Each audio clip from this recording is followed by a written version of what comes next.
নমস্কার বন্ধুরা, মনীষা রান্নাঘরে সবাইকে স্বাগত। প্রতিদিনের মতো আবারও আজকে নিয়ে চলে এলাম দারুণ একটা টিফিনের রেসিপি।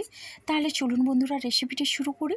আর এই রেসিপির জন্য এখানে আমি নিয়েছি 1 বাটি পরিমাণে আটা আর ময়দা। আটা ময়দা আমি মিশিয়ে নিয়েছি। আপনারা চাইলে শুধুমাত্র আটা বা শুধুমাত্র ময়দা দিয়ে এই রেসিপিটি করতে পারেন। আর এখানে দেখুন আমি যেই বাটিতে নিয়েছি আটা ময়দা, তো সেই বাটিতে নিয়েছি জল। এবার জলটা আমি পুরোপুরি বাটি ভর্তি করে নিই। এবার ওই জলটা একসঙ্গে আমি না দিয়ে অল্প অল্প জল দিয়ে আমি ব্যাটারটা করে নেব, তাহলে কিন্তু এটা খুবই সুন্দর লাগবে। আর দেখুন ওই জলটা পুরোপুরি দেওয়ার পরে আরও 1 বাটি আমি জল নিলাম, আর সেখান থেকে অল্প পরিমাণে জল দিলাম, মানে 2 চামচের মতো জলটা দিয়েছি। আর ওই জলটা দিয়ে ভালো করে আমি এটা মিশিয়ে নিচ্ছি। তো বন্ধুরা এই ব্যাটারটা আমার একেবারে রেডি হয়ে গেছে। এখন স্বাদ অনুসারে দিয়ে দিচ্ছি লবণ, আর লবণটা দিয়েও ভালো করে আমি মিশিয়ে নেব। তো বন্ধুরা এই মেশানোটা কিন্তু আসল, এইভাবে করে মেশালে সুন্দর লাগবে এই রেসিপিটা। আর দেখুন ব্যাটারটা একেবারে রেডি হয়ে গেছে, আর এটা আমি ঢাকনা দিয়ে সাইড করে রেখে দিচ্ছি। আর এখন আমি আর একটা পাত্র নিলাম, আর এখন দিয়ে দিচ্ছে একটা ডিম। তো বন্ধুরা এখানে আমি একটা ডিম দিচ্ছি, আর যেইভাবে আটা ময়দা নেবেন সেই বুঝে ডিমটা দিতে হবে। তো আমি যেহেতু একটা বাটিতে 1 বাটি পরিমাণে আটা ময়দা নিয়েছি, তার জন্য আমি এখানে একটা ডিম দিয়েছি। তো এখন আমি ডিমটা ফেটে নিয়েছি, আর এর সঙ্গে আমি অ্যাড করে দিচ্ছি গ্রেট করে রাখা গাজর। তো আমি অল্প পরিমাণে দিলাম, আমি আমার পছন্দের মতো সবজি এখানে অ্যাড করছি। তো এখানে আমি গাজরটা দেওয়ার পরে দিয়ে দিলাম পেঁয়াজ কুচি। তো বন্ধুরা পেঁয়াজ কুচি দিয়ে এরপরে আমি এখানে দিয়ে দিচ্ছি টমেটো কুচি। একটা ছোট্ট সাইজের টমেটো আমি কুচি করে নিয়েছি। আর এখন দিয়ে দিচ্ছি বন্ধুরা দেখুন কাঁচা লঙ্কা কুচি। তো ঝালটা যেভাবে খাবেন সেই বুঝে দেবেন। দিয়ে দিলাম ধনেপাতা কুচি, আর এখন দিয়ে দিচ্ছি স্বাদ অনুসারে লবণ। লবণটা দেখে শুনেই দিতে হবে। তো এখন আমি দিয়ে দিচ্ছি চিলি ফ্লেক্স। তো ঝালটা যেইভাবে খাবেন সেই বুঝে দেবেন। আর দিচ্ছি জিরে গুঁড়ো, লাস্টে আমি দিলাম এটা গোলমরিচের গুঁড়ো। তো বন্ধুরা এখন এই উপকরণগুলো দিয়ে ভালো করে আমি মিশিয়ে নিচ্ছি।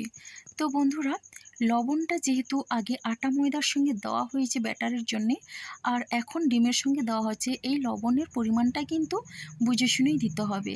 আর বেশি লবণ দিলে কিন্তু খেতে ভালো লাগবে না। তো বন্ধুরা দেখুন এখন এটা ভালো করে মিশিয়ে নিচ্ছি। আর এতক্ষণ যারা আমার এই রেসিপিটি শুরু করলেন বা দেখলেন, আপনারা অবশ্যই একটা লাইক দিয়ে দেন। আর দেখুন বন্ধুরা এখন আমি এই ব্যাটারের মধ্যে এই মিশ্রণটা দিয়ে দেব। তো বন্ধুরা খুবই সুন্দর লাগে এই রেসিপি। আপনারা যদি এটা একবার বানিয়ে খান তাহলে কিন্তু বারবার খেতে চাইবেন, দুর্দান্ত লাগে। আর অল্প সময়ের মধ্যে কিন্তু এটা হয়ে যায়। তো বন্ধুরা দেখুন এখন আমি এই ডিমের গোলাটা দিয়ে ভালো করে মিশিয়ে নিচ্ছি। আর এই মেশানোটা কিন্তু ঠিকঠাকভাবে দিতে হবে। তো বন্ধুরা এখানে আপনারা চাইলে হলুদের গুঁড়ো অ্যাড করতে পারেন। এমনিতেই ডিমের কুসুমের জন্য এটা হলুদ হয়ে যাবে। তো যাই হোক বন্ধুরা দেখুন এখন আমার এটা ভালো করে মিশিয়ে নিয়েছি। আর ঘনত্বটা দেখুন, ঘনত্বটা এভাবে রাখতে হবে। আর এখন আমি গ্যাসে একটা প্যান বসিয়ে দিয়েছি। তো এখন আমি এটা ভালো করে তেল ব্রাশ করে নিচ্ছি। আর এটার জন্য একেবারে তেলের প্রয়োজন হয় না, নামে মাত্র 1 ফোঁটা তেল দিয়ে ব্রাশ করে নেবেন। আর দেখুন এই ঘনত্বটা দেখুন, চামচের গায়ে লেগে আছে, একেবারে খুব সুন্দর কোটিং হয়েছে। তা এইভাবেই কিন্তু রাখতে হবে। তো দেখুন আমি এরপরে কিন্তু আমি 1 হাতা করে দিয়ে দিচ্ছি এই ব্যাটারটা। আর ব্যাটারটা দিয়ে আমি এইভাবে এটা চারিদিকে ছড়িয়ে দিচ্ছি। তো রুটির মতো আমি একটু গোল করে নিচ্ছি। আর দুর্দান্ত লাগে এটা। তবে হ্যাঁ বন্ধুরা গ্যাসের ফ্লেমটা একবারে লোতে রেখে এটা করে নিতে হবে। হাইতে রাখলে কিন্তু এটা হবে না, ভালো হবে না। আর এই রুটির গোলাগুলো কিন্তু ঠিকঠাক করে উঠবে না। তো যাই হোক বন্ধুরা দেখুন উপর থেকে কিন্তু এটা শুকনো হতে শুরু করেছে। আর এটা একটু শুকনো হয়ে উঠলে আমি এটা কিন্তু উল্টে নেব। দেখুন বন্ধুরা খুব সুন্দরভাবে কিন্তু শুকনো হয়ে উঠেছে। আর এটা বানাতে কোনো রকমের তেলের প্রয়োজন হয় না। তো তবুও আমি দিলাম এখানে, শুধুমাত্র নামে মাত্রই ব্রাশ করে নিয়েছি। তো যাই হোক বন্ধুরা দেখুন খুবই সুন্দর একটা রেসিপি, যেটা বানাতে খুবই সহজ লাগে। আর এটা লো ফ্লেমে বানাতে হবে, যেহেতু সবজিটা দেওয়া আছে, সবজিটা সেদ্ধ হওয়ার একটা ব্যাপার থাকে, তার জন্য আমি এটা লো ফ্লেমে করে নিলাম। আর এটা বানাতে 2 মিনিট সময় লাগে। তো বন্ধুরা যাই হোক দেখুন এটা আমার হয়ে গেছে। আর এখন আমি একটা প্লেটে নিয়ে নিচ্ছি। অসাধারণ একটা রেসিপি। তো বন্ধুরা যতবার এটা বানাবেন ততবার কিন্তু এটা ভালো করে মিশিয়ে নিতে হবে। তো দেখুন এইভাবে মিশিয়ে নেওয়ার পরে আবারও আমি এইভাবে দিয়ে দিচ্ছি। প্রথমে আমি শুধুমাত্র 1 ফোঁটা তেল দিয়ে ব্রাশ করে নিয়েছিলাম, আর সেটাতেই আমার হয়ে যাচ্ছে।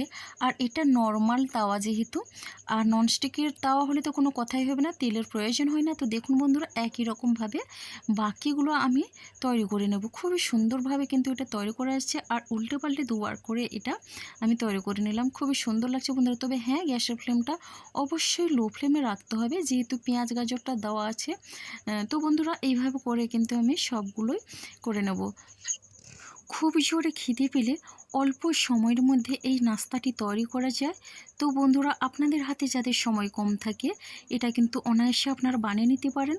আর বাচ্চাদের টিফিনে, স্কুল কলেজের, অফিসেও এটা কিন্তু খুব ভালোভাবে যায়। তো যাই হোক বন্ধুরা, এইভাবে করে কিন্তু আমি সবগুলো বানিয়ে নেব। আর আমার এই রেসিপিটি যদি আপনাদের ভালো লেগে থাকে, তাহলে অবশ্যই লাইক, কমেন্ট, শেয়ার এবং সাবস্ক্রাইব করে আমার পাশে থাকবেন। তো বন্ধুরা, এখনও যারা আমার চ্যানেলটিকে সাবস্ক্রাইব করেননি, প্লিজ সাবস্ক্রাইব করে পাশে থাকা বেল আইকনটি প্রেস করে নোটিফিকেশান অল করে দিন। তাহলে সবার আগে আপনি আমার নোটিফিকেশান পেয়ে যাবেন। তো দেখুন বন্ধুরা, উপর থেকে খুব সুন্দরভাবে এগুলো শুকনো হয়ে যাচ্ছে, আর খুব সহজেই বানানো যাচ্ছে। তো বন্ধুরা, এটা ননস্টিকের তাওয়া ছাড়া রান্নার কড়াইতেও খুব সুন্দরভাবে হয়, আর নর্মাল তাওয়াতে খুব সুন্দর করে হচ্ছে। এটা দেখে আপনারা বুঝতে পারছেন অসম্ভব একটা নাস্তার রেসিপি। তো যাই হোক বন্ধুরা, এখন আমার সবগুলো কিন্তু বানানো হয়ে গেছে, আর খুবই সুন্দর হয়েছে দেখতে, অসাধারণ একটা রেসিপি। তো দেখুন বন্ধুরা, আপনারাও চেষ্টা করলে অবশ্যই এটা বানাতে পারবেন। আর দেখুন, এখন আমি এগুলো একটু দেখিয়ে দিচ্ছি। খুব নরম তুলতুলে, আর এটা এতটাই নরম হয় যে সারাদিন পর্যন্ত এইভাবে নরম থাকবে। তো দুর্দান্ত লাগে এটা খেতে, একবার খেলে কিন্তু বারবার খেতে চাইবেন। তো যাই হোক, আমি না এইভাবে একটু মুড়ে দেখিয়ে দিচ্ছি, আর এইভাবে করে কিন্তু বাচ্চাদের টিফিনে দিলে বাচ্চারা কিন্তু খুবই তৃপ্তি করে খাবে, খুবই খুশি হবে। একটু সুন্দর করে যদি সাজিয়ে গুছিয়ে দেওয়া যায়, তাহলে দেখুন বন্ধুরা, এটা কিন্তু খুবই সুন্দর হয়েছে। আর আমার এই রেসিপিটি কেমন লাগলো অবশ্যই কমেন্ট করবেন। তো আজকের রেসিপিটি আমার এই পর্যন্ত। আগামীকাল আসবো নতুন একটা রেসিপি নিয়ে। আপনারা সবাই সুস্থ থাকুন, ভালো থাকুন। অনেক অনেক ধন্যবাদ, আর অনেক অনেক ভালোবাসা রইল আমার সোনা বন্ধুদের জন্য।